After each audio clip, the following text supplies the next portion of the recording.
এজন্য নবীজি সাল্লাল্লাহু আলাইহি ওয়াসাল্লাম এক হাদিসের মধ্যে বলেন, ইযা মাতাল ইনসান ইনকাতা আনহু আমালু, যখন কোনো মানুষ মারা যায় তখন তার সব আমলই তার থেকে বিচ্ছিন্ন হয়ে যায়, ইল্লা মিন সালাস, তবে তিনটা আমলের সওয়াব তার কবরে পৌঁছতে থাকে। এক নাম্বার সাদাকাতিন জারিয়া, একটা হলো সদকায়ে জারিয়া, যেই সদকা মসজিদ মাদ্রাসায় অথবা জনসাধারণের কল্যাণার্থে মানুষের কল্যাণ হয়। আপনি টিউবওয়েল গেড়ে দিলেন, অথবা আপনি ব্রিজ করে দিলেন, অথবা আপনি মানুষের জন্য রাস্তা করে দিলেন যাতে করে মানুষ সহজে চলাচল করতে পারে। এই জাতীয় সদকা যেটা দীর্ঘদিন পর্যন্ত থাকে। মসজিদ করে দিলেন, মসজিদ দীর্ঘদিন পর্যন্ত, এমনকি কিয়ামত পর্যন্তই থাকবে। মাদ্রাসা করলেন, মাদ্রাসায় আপনি সহযোগিতা করলেন, তাহলেও এই দান আপনার কিয়ামত পর্যন্ত থাকবে।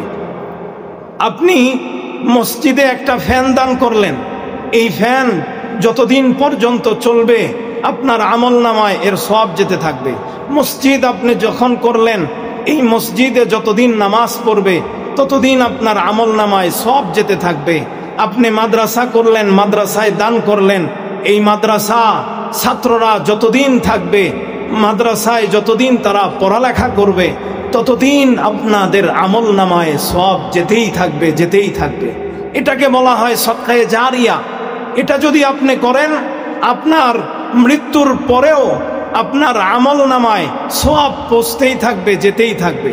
দুই নাম্বার যেই বিষয় যেটা করলে আপনার আমলনামায় সওয়াব যেতে থাকবে, সেই বিষয়টা হলো ইলমিন ইউনতাফাউ বিহি, ওই এলেম, যেই এলেম আপনি মানুষকে শিখায়ে গেছেন। আপনি একজনকে নামাজ শিখাইছেন, একজনকে আপনি হজ করা শিখাইলেন, একজনকে মাসালা মাসাইল শিখাইলেন, তাহলে এই মাসালা মাসাইল আপনার কাছ থেকে শিখে সে যতদিন পর্যন্ত আমল করবে, আপনার আমলনামায় তার ওই আমলের সব সওয়াব যেতে থাকবে কিয়ামত পর্যন্ত। যাদেরকেই আপনি শিক্ষা দিলেন সবার সওয়াব আপনার আমলনামায় যেতে থাকবে, আল্লাহ তাআলা আপনার আমলনামায় পাঠিয়ে দিবে। তিন নাম্বার, যার আমলনামা, যার সওয়াব আপনার আমলনামায় পৌঁছবে, ওয়ালাদিন সালেহ ইয়াদউ লাহু, নেককার সন্তান, যেই নেককার সন্তান আপনার জন্য দোয়া করবে। আপনার সন্তান যদি সৎ হয় তাহলে আপনার মৃত্যুর পর আপনার সন্তান আপনার জন্য কবরে গিয়ে দোয়া করবে, আপনার জন্য কোরআন তেলাওয়াত করবে, আপনার কথা মনে করবে, আপনার জন্য দান করবে, আপনার জন্য সদকা করবে।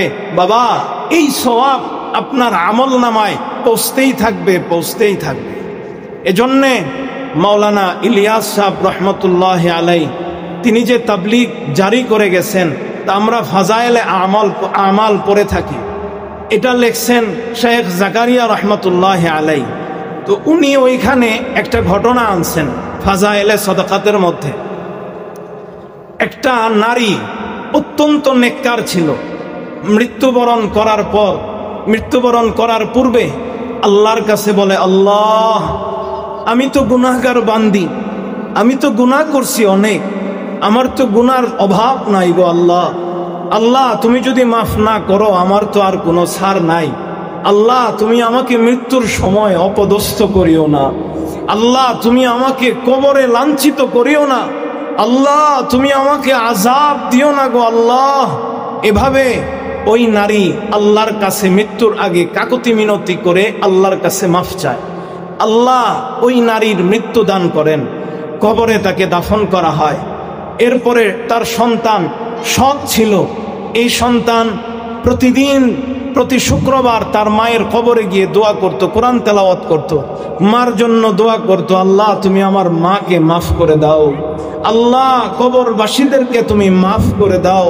এইভাবে সে দোয়া করত, কোরআন তেলাওয়াত করত। ও মুসলমান, একদিন ওই সন্তান তার মাকে স্বপ্ন দেখে। মা এসে বলে, বাবা কি অবস্থা তোমার? বাবা জিজ্ঞাসা করে সন্তান মাকে, মা আমার অবস্থা রাখো, তোমার কি হালত তাই বল। মা বলে, আল্লাহর কসম কেটে বলি, আল্লাহ আমার কবরটাকে ফুল দিয়া ভরপুর করে দিয়েছে। আল্লাহ আমার কবরটাকে সুগন্ধিময় করে দিয়েছেন।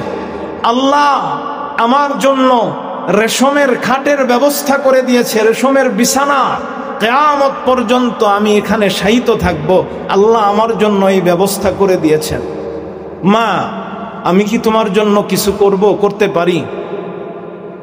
ওই মা সন্তানকে ডাক দেয়া বলে, বাবা, প্রতি শুক্রবার তুমি আমার কাছে যাও, আমার কবরে গিয়ে কোরআন তেলাওয়াত করো, আমার জন্য দোয়া করো, কবরবাসীদের জন্য দোয়া করো। তুমি এটাকে কখনো ছাইরো না, এটা তুমি করতে থাকো। এটার জন্য সব কবরবাসী খুশি হয়, কবরের প্রত্যেকটা মৃত মানুষ দ্বারা খুশি হয়। তুমি আসলে আমাকে এসে বলে, এই যে দেখো তোমার সন্তান আসছে তোমার জন্য দোয়া করতে, আমাদের জন্য দোয়া করতে, তোমার জন্য কোরআন তেলাওয়াত করবে। তুমি এই কাজটাকে চালায় যাও, এই কাজটাকে তুমি বন্ধ করিও না। ছেলে এই কাজটাকে চালায় যাইতেছে, প্রত্যেক শুক্রবার মার কবরে গিয়া দোয়া করে, আল্লাহ তুমি আমার মাকে মাফ করে দাও, আল্লাহ তুমি আমার মাকে মাফ করে দাও, আল্লাহ তুমি আমার মাকে মাফ করে দাও, আল্লাহ তুমি কবরবাসীদেরকে মাফ করে দাও। প্রতি শুক্রবার গিয়ে কোরআন তেলাওয়াত করে। একদিন রজনীতে ওই লোকের কাছে অনেক পুরুষ এবং মহিলা এসে উপস্থিত হয়। আসার পরে বলে, ওই ছেলে জিজ্ঞাসা করে, আপনারা কোথা থেকে আসলেন? তখন লোকেরা, নারীরা বলে, আমরা ওই কবর থেকে এসেছি যেই কবরে তুমি আমাদের জন্য দোয়া করতে যাও, যেই কবরে তুমি আমাদের জন্য প্রতি শুক্রবার দিন দোয়া করতে যাও, ওই কবরের বাসিন্দা আমরা তোমার কাছে একটা কথাই বলার জন্য আসছি। তুমি যে শুক্রবার আমাদের জন্য দোয়া করতে যাও, এতে আমরা খুব খুশি হই। মেহেরবানি করে তুমি এই দোয়া কখনো ছেড়ো না। এই জন্য যখন সন্তান সৎ হবে, তখন আপনার জন্য আপনার সন্তানও দোয়া করবে। তো সন্তানকে সৎ বানাইতে হলে কি করতে হবে? কোরআনের শিক্ষা দিতে হবে, হাদিসের শিক্ষা দিতে হবে। এজন্য তাকে মাদ্রাসায় ভর্তি করতে হবে। যদি আপনি তাকে মাদ্রাসায় দেন, আপনার এই সন্তান আপনার জানাজা পড়তে পারবে, আপনার জন্য দোয়া করতে পারবে, আপনার জন্য কোরআন তেলাওয়াত করে সওয়াব পাঠাইতে পারবে। আর যদি আপনি তাকে মাদ্রাসায় না দেন, কোরআন না শিখান, মক্তবে পাঠান নাই, তাহলে এই সন্তান তো আপনার জন্য জীবনেও কোরআন তেলাওয়াত করতে পারবে না, এমনকি জীবনে আপনার জন্য দোয়াও করবে না, সদকাও করবে না। সেজন্য ভাই, সন্তানকে আমরা গড়ি। সন্তান হলো আমার সবচেয়ে দামি সম্পদ। সন্তানকে আমরা মাদ্রাসায় দিই, মেয়ে হোক ছেলে হোক, সবাইকে আপনি প্রাথমিক শিক্ষা মাদ্রাসায় দেন। এরপরে আপনার যদি মন চায়, আপনি তাকে কোরআন শিখাইছেন, রিডিং পড়তে পারে, মাসালা মাসাইল শিখাইছেন, জানাজা পড়তে পারে। তারপরে যদি আপনার মনে চায় তাকে ইঞ্জিনিয়ার বানাইতে, ডাক্তার বানাইতে, তাহলে আপনি বানান, সমস্যা নাই। কিন্তু আপনি তাকে কোরআন শিখান, মাসালা মাসাইল শিখান, প্রাথমিক শিক্ষা আপনি তাকে মাদ্রাসায় দেন। আমরা ইনশাল্লাহ সবাই রাজি আছি তো? ইনশাল্লাহ দুইটা হাত তুলে দেখান তো, রাজি আছি না ইনশাল্লাহ? আল্লাহ আমাদের সবাইকে তৌফিক দান করে না, আমিন।